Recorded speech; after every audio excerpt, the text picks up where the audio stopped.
Ladies and gentlemen, you are listening to the Ironbark podcast, and I am your host, Epion. Today is a little bit of a somber episode. I have some bad news to report to y'all. Nakoda, a rare and iconic white grizzly bear, is gone. She's she was killed in a car collision less than 24 hours after her cubs were also killed in a separate car collision. It's frustrating and upsetting to hear this kind of news. Uh, when you hear about an incredibly rare and unique sort of like genetic mutation or variation passes away before they can kind of reproduce or pass on those, you know, slight gene differences. It kind of stops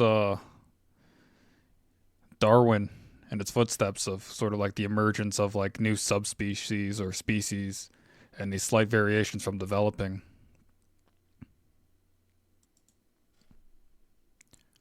When I was reading this story, the news article, my initial knee jerk reaction was to get frustrated or upset, but I don't want to misdirect anger at anybody that might not be valid.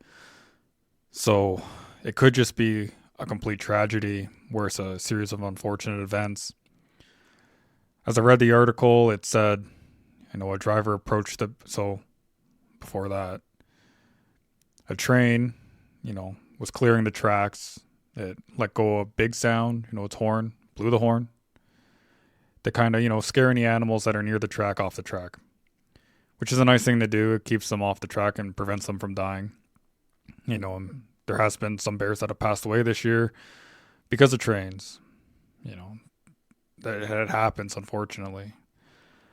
But when this train sounded the horn, and I think I've spoken about this on previous podcasts, it was sort of like out of the frying pan into the flame. So it kind of scared the bear up onto the highway. The first car approaching it was able to swerve around it. The second car behind it wasn't fortunate enough to be able to swerve in time, which sounds like the worst case scenario where you can't really place fault on anybody. I wasn't there, so I don't know, and I'm not going to place blame. For the sake of this podcast and speculation, and sort of like a public service announcement to anybody listening, slow down, go the speed limit. If road conditions are poor, fog, mist, rain, hail, or if the roads are just wet, if there's snow, reduce your speed. This is important. When you're out in the remote wilderness, in the mountains, it can seem like it's the wide open road. You feel like you can drive as fast as you want and you want to go from point A to point B.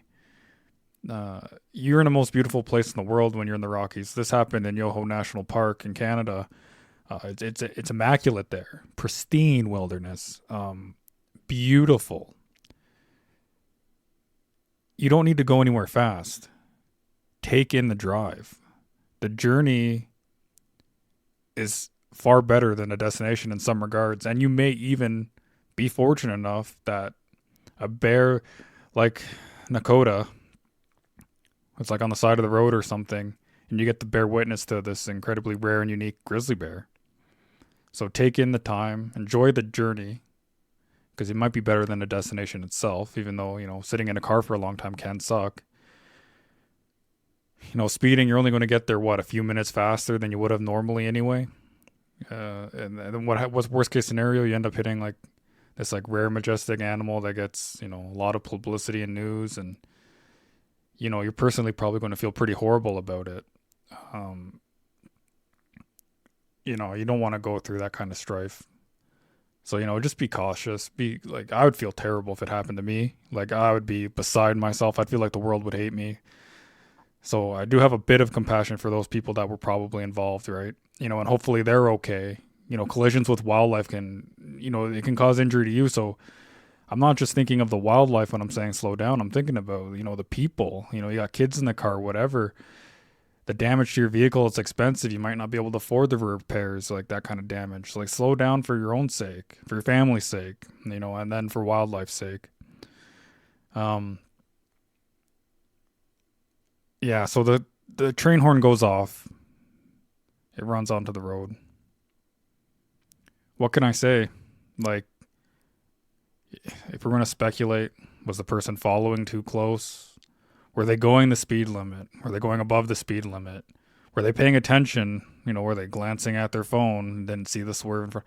There's a whole bunch of stuff you can speculate on, but I don't think it's really fair. That person can't defend themselves, and it's poor to. And I haven't heard, sorry, I haven't heard anything in the news about, charges or careless or reckless or that whatever driving. So I'm going to give them the benefit of doubt entirely here. And it's just a tragedy, but it's a point. It's a point to take home.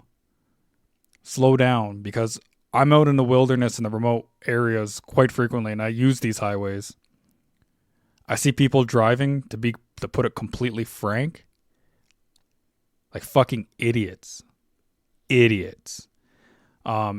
It's sort of frustrating, and it's sort of it makes me angry, makes me upset. And even someone who's cautious like myself, I've had my close calls. Now someone who's cautious is having close calls.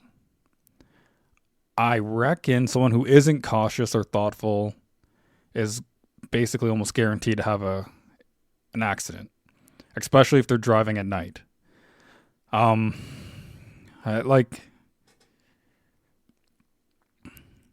don't really know what else to say, really. Like, it's upsetting. We lost the unicorn, and I don't want to see any more dead unicorns. These animals, they don't get to pass on their genes. Like, her cubs were killed like less than 24 hours before her. We get to see like Darwinism in like live action. So here's a rare genetic mutation. Maybe it's favorable to like longer winters to have like that white coat so they can like hunt animals instead of foraging. Who knows what ecological benefit that little genetic variation could have. Maybe that's the emergence of a new subspecies. If it was able to procreate long enough, maybe that white fur coat would have been advantageous in its climate and its habitat, and it would have spread on, because that would have been the most successful predators in the area would have been the ones with the white coats. I don't know. But I always like to see genetic variation and mutations be successful, because that's how you get the new emergence of subspecies. And then if you go really far down the line, new species, far outside of like, it takes a very long time. I wouldn't see it in my lifetime, like hundreds of thousands of years or whatever. It's upsetting. It reminds me of when we lost that lone wolf, the island lone wolf, Takea. They were just shot. They were kind of just like killed. That was another animal. It wasn't genetically very different, but behaviorally, it was incredibly different, and it had very unique behavioral traits, which may have been genetic. Maybe it could have passed on those traits if given the opportunity to reproduce before it was killed. And that one was poached, I'm pretty sure. Maybe someone mistaken it for a coyote or something and just thought, oh, I'll get rid of it. But yeah, so my public service announcement is basically slow down. You ain't going anywhere fast. You don't need to. The open road is low and slow. You're on mountain time, baby. Enjoy it. It's going to be a great time. The views are amazing. The wildlife is abundant. It's everywhere. We share these roads. These animals are on them constantly. The bighorn sheep are on it constantly. And even when these deer and sheep, these herds, some of them are hit, that attracts all kinds of predators to the side of the road. They'll come and scoop one up if they're hungry enough. And then they'll be in proximity to those roads. A lot of these mountain roads, they bend and weave, and you never know what's coming around that corner. It could even be a boulder on the road, on like a blind spot. Like, slow down. Like, you don't even know what you're going to hit. You hit a moose, you're done. You hit a feral wild horse, you're done. Like, you're going out the windshield. Like, slow, like, for your own sake. For your own sake. I'm not like going to be here and be the guy that's like, think about the animals. Think about the animals. There's an element of your own and your own safety and your family, and as well as like your kind of protection of your property, your vehicle. You can put all those things very close to your heart and very like worth protecting, and then you can at the very bottom of it worry about the animals. But like, come on, man. Like, even if it's sad, because on several occasions I've gone out and I've went looking for this grizzly bear. I was never fortunate enough or lucky enough to find it, but I always thought, every time I drove by where it's kind of been known to be seen, I was always kind of like, oh, am I going to get lucky? Am I going to get lucky? Am I going to get lucky? Well, now when I drive by there, I won't be thinking that. Won't be thinking that at all. But it's not all bad news. There is some good news to report. I'm going to leave you guys with a bit of good news. I don't want to just rain on your parade today. Yellowstone National Park, stateside, had the birth of a wild white buffalo, which fulfills the Nakoda prophecy. So good times are on their way. Now, when I first saw both of these stories kind of pop up, I thought, is there a spiritual element to this? Because, these white coloration animals are kind of known as like spirit animals, spirit bears, that sort of thing. And I was like, man, did Nakoda die? And then like this one was born? My mind went there. It did. It went there. But no, they were both on this earth at the same time at some point. If it was only for less than a week. I think the buffalo was born around the 4th, maybe earlier than that. At least that's when it was first seen. And I'm pretty sure Nakoda died on the 8th. So there's that. But it's pretty cool to think about that those two animals walked the earth at the same time. Yeah, hopefully we can protect this one. Keep it safe. Think about these animals. Look out for the little ones on the roads. There's no worse feeling than hitting a juvenile animal. I can tell you that much. I've never experienced it, but I could imagine it. And yeah, I don't know. I'd be in bits. I think I'd be in bits if that ever happened to me. So if you're a compassionate person, and you probably are if you're listening to a wildlife podcast to some extent, slow down. You don't need to go anywhere fast. If you're not the one driving, and maybe you're driving with someone who's a little bit more reckless, a little bit more careless, a little less thoughtful, maybe just be that reminder to be like, hey, can you slow down? You might hit an animal. They might fluff you off if you say that. But another way you could kind of promote that to them is like, hey, can you slow down? I'm really enjoying these views, and I kind of just want to take them in as we go.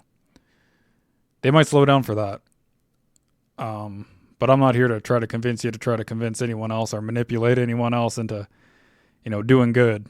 But that's it. Yeah. Dang, y'all. It's a sad podcast, but there's hope. There's hope on the horizon. So I think I'll leave you with that. Public service announcement. Slow down. Enjoy the road. Enjoy the view. Take it all in. Look all around. It's worth it. You won't regret it.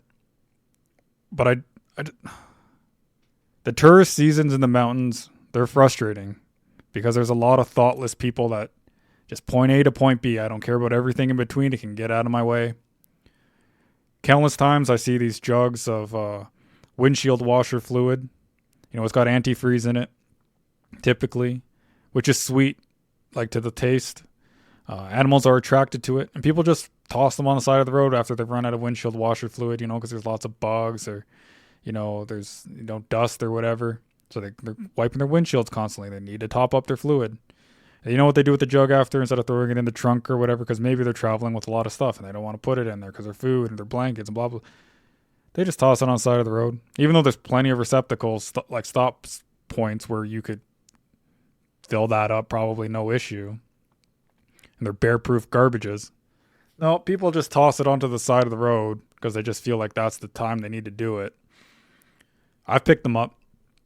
I've thrown them in my own trunk because I know an animal's going to smell that. They're going to be like, oh, this is sweet. Tear into it, lick it.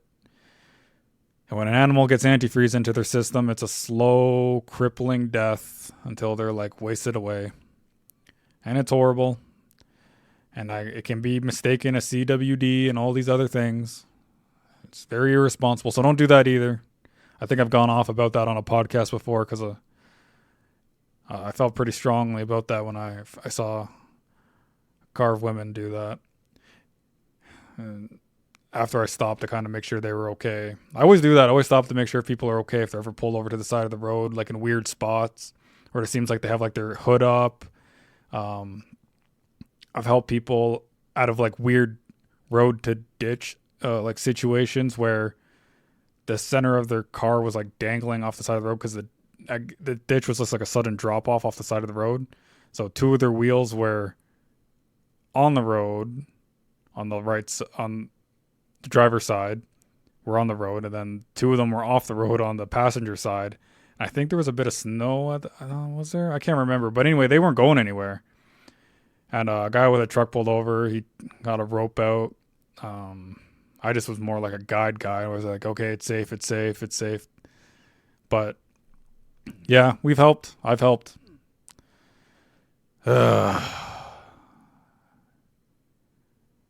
Please, no more dead unicorns.